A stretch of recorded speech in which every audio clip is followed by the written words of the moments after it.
Welcome to 1984 Lore, and today I ill-advisedly take aim at the glorious 1984 adaptation of George Orwell's 1984. Yes, the film I dare say most people think of when visualising 1984 on screen. However, before viewers consign this video to the proverbial memory hole, I will preface my thoughts today with an obvious acknowledgement of this film's brilliance. Of course, only a downright thought criminal would believe that this is not a great film, and in my humble opinion, it's not only the best on-screen adaptation of the book to date, but also a classic film in and of itself. I am by no means saying this is a bad film, however, neither is it, like anything else, perfect, and today I'll focus on 5 things I didn't like about Radford's adaptation. Number 5. No Quacking Man or Newspeak. So, who's the Quacking Man and what's Newspeak? For those who may not know, Newspeak is the official language of Oceania, the vast superstate governed by the party, of which Winston Smith is a member. It is essentially shortened English and is designed by the party to narrow the range of thought over time, thus making effective opposition psychologically and conceptually impossible. Both of these things are missing from an earlier scene in the film, corresponding to Part 1, Chapter 5 of the novel. In this chapter we meet Winston's sort of friend Syme, who is an expert in Newspeak and works on refining the language. Syme, with his fellow philologists, continually culls the language, producing newer versions of the Newspeak dictionary every year.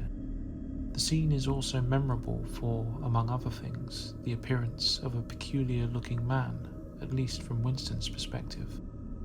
Winston notices throughout his conversations with Simon Parsons a man who, given the angle he is sitting at, appears eyeless, the light of the canteen reflecting 2 blank discs of his glasses, and who incessantly rambles on, quacking like a duck.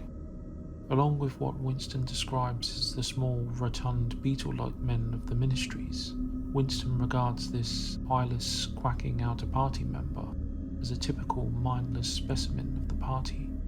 Syme describes the man's yammering appropriately as duck-speak, an actual Newspeak word that means to quack like a duck. Duck-speak, interestingly enough, is also an example of doublethink too. When applied to an opponent, the phrase is derogatory, however, when labelling an ally, it is praise.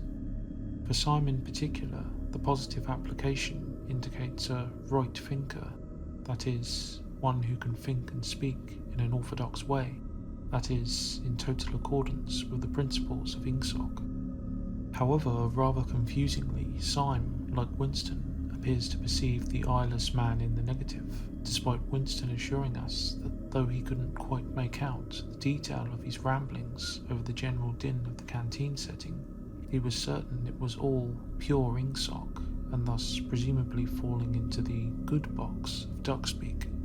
I suppose by including a few lines of dialogue in the eyeless man himself, 2 birds could have been adequately, or at least somewhat, explored with one stone.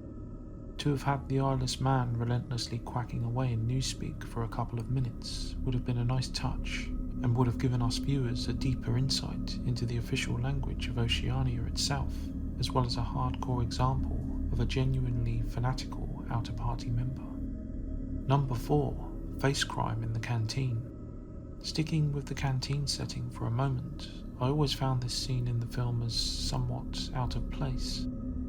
Just for those who may be listening in the background away from their screen, Julia gives Winston a warm look, and I always saw it as Winston confirming a meeting with Julia perhaps. Winston's reaction is not too bad. He nods in assent, though still way too noticeably for comfort. Julia's initial facial expressions, however, are simply downright unforgivable and dangerous in the world of 1984. Why am I so caught up on this seemingly innocent, non-verbal exchange? Well, since it's always good form to have the horse before the cart, and the movie is based on the lore of the book. Within the book, it's made quite clear that face crime is a thing. Here we circle back to Newspeak, again in Part 1, Chapter 5. Winston muses on the concept. Quote, It was terribly dangerous to let your thoughts wander when in any public place or within range of a telescreen. The smallest thing could give you away: a nervous tick, an unconscious look of anxiety, a habit of muttering to yourself, anything that carried with it the suggestion of abnormality or having something to hide. In any case, to wear an improper expression on your face, to look incredulous when a victory was announced, for example, was itself a punishable offence. There was even a word for it in newspeak. Face crime, it was called. For Winston himself, then, even a slight change in expression could potentially mark one out as a thought criminal. In the novel, we have various examples of how studious telescreen snoops are. A prominent example is the instructress when she berates Winston for not trying to touch his toes during his morning exercise. Given that face crime is a thing, telescreens are certainly within the canteen, and we know they are likely always manned by snoops. Reflecting on this brief scene again exposes it to be outright suicidal on the part of Winston, and especially Julia. Winston's nod of assent is clearly understood and would have been more eagerly perceived by the snoops and perhaps even fellow party members around them. Julia's expression of affection was off the charts in terms of danger. Indeed, within the novel, there is just simply no way the veteran sex and thought criminal Julia would be caught dead, risking herself in that way in a public setting like the canteen, full of telescreens. Please don't mistake any of these criticisms, by the way, as an argument for the film's mediocrity or anything. I don't believe Radford's adaptation of the novel is within a light year of that, but this is undoubtedly a small misalignment with the law that could easily be missed for the casual viewer who's not read the novel or who doesn't recall the details of face crime. Though not a deal breaker by any means, this small scene does undermine the true danger both Winston and Julia are in, perhaps by somehow explaining, or better yet showing, the concept of face crime. These stakes could have been raised in the film, and thus created a more tense and exciting story. Number 3. No Julia in the meeting with O'Brien. On the more serious side of things for things I don't like, this has to be up there as perhaps the prime thing. No, these entries are not in any particular order. However, of these 5, this slightly edges the others though. The meeting with O'Brien is an important scene for several reasons, including setting the scene for the eventual betrayal and twist for those folk reading or watching for the first time. Also building up hope and tension in the audience that, just maybe, things can be salvaged.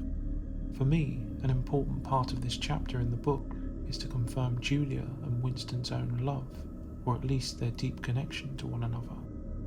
Julia's presence is actually quite important. Winston's love for Julia, remember, remains as the last shred of his integrity going into room 101. While all else is broken, O'Brien freely concedes Winston had not betrayed Julia at the conclusion of one of his sessions with Winston. Julia then, or more specifically Winston's love for her, is crucial to defeating Winston. As most will likely be aware, any decent protagonist and their antagonist have goals that make the story compelling and thus readable or watchable. In this case, Winston did want to oppose the party more concretely by more actively participating in the activities of the Brotherhood.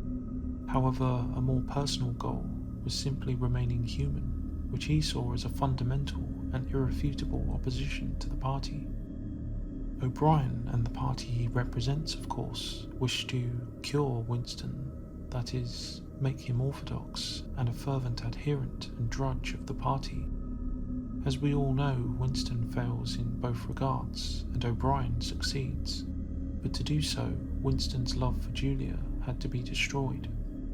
For those familiar with the novel, you will perhaps recall Julia's passionate reaction in the negative to O'Brien's suggestion that the couple may have to split permanently.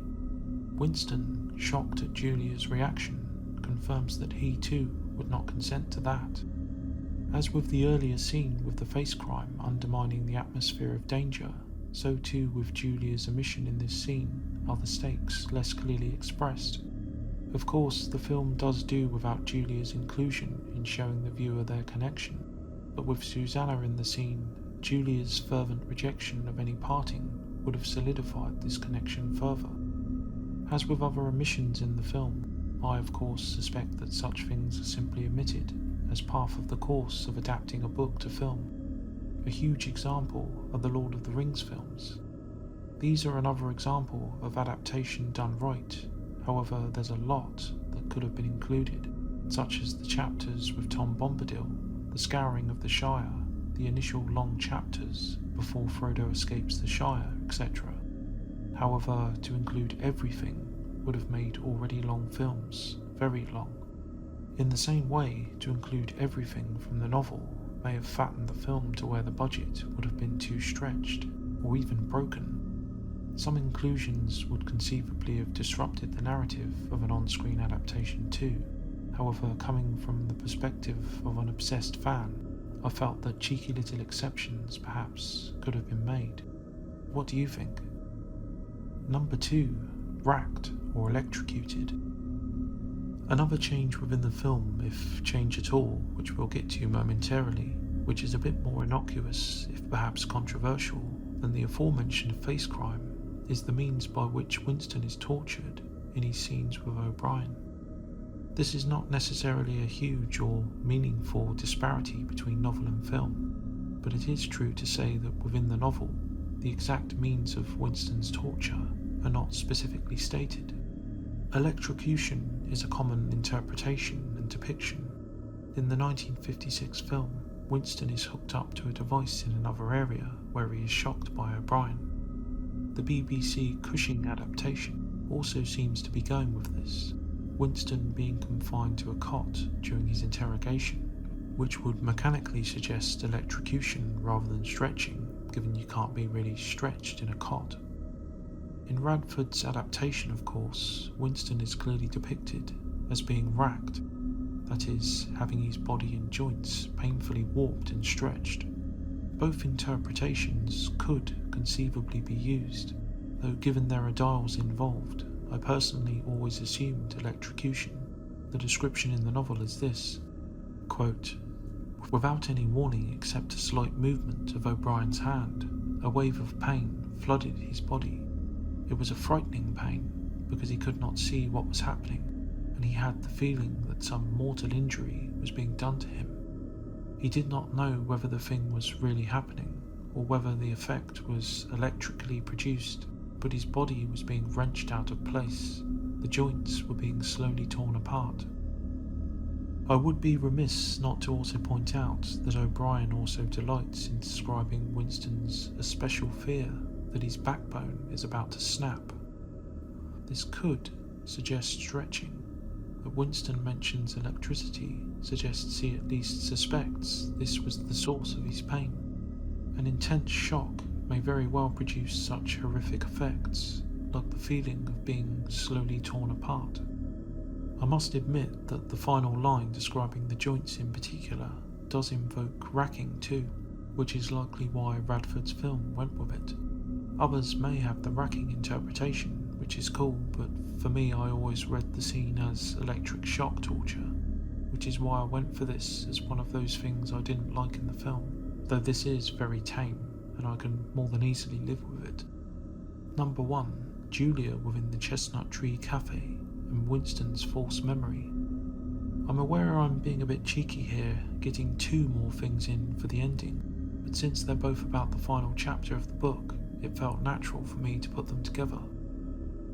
I could be wrong, but I believe that Julia's entering into the Chestnut Tree Cafe itself was perhaps in the spirit of saving time and streamlining things that I spoke about in the third part of this video. Film is different to literature, so having Julia simply come to Winston makes sense on screen, rather than having 2 connected but separate scenes. Visually though, in the book, this meeting does not take place in the cafe, but is recalled by Winston there. If the film could have stuck with this flashback format and had Winston recall the meeting, it may have been more emotionally potent in my opinion. Though generally both John Hurt and Susanna Hamilton's performances were stellar in this film, I did feel this final meeting between them was a little flat, though I'm perfectly happy to take some flack on this point.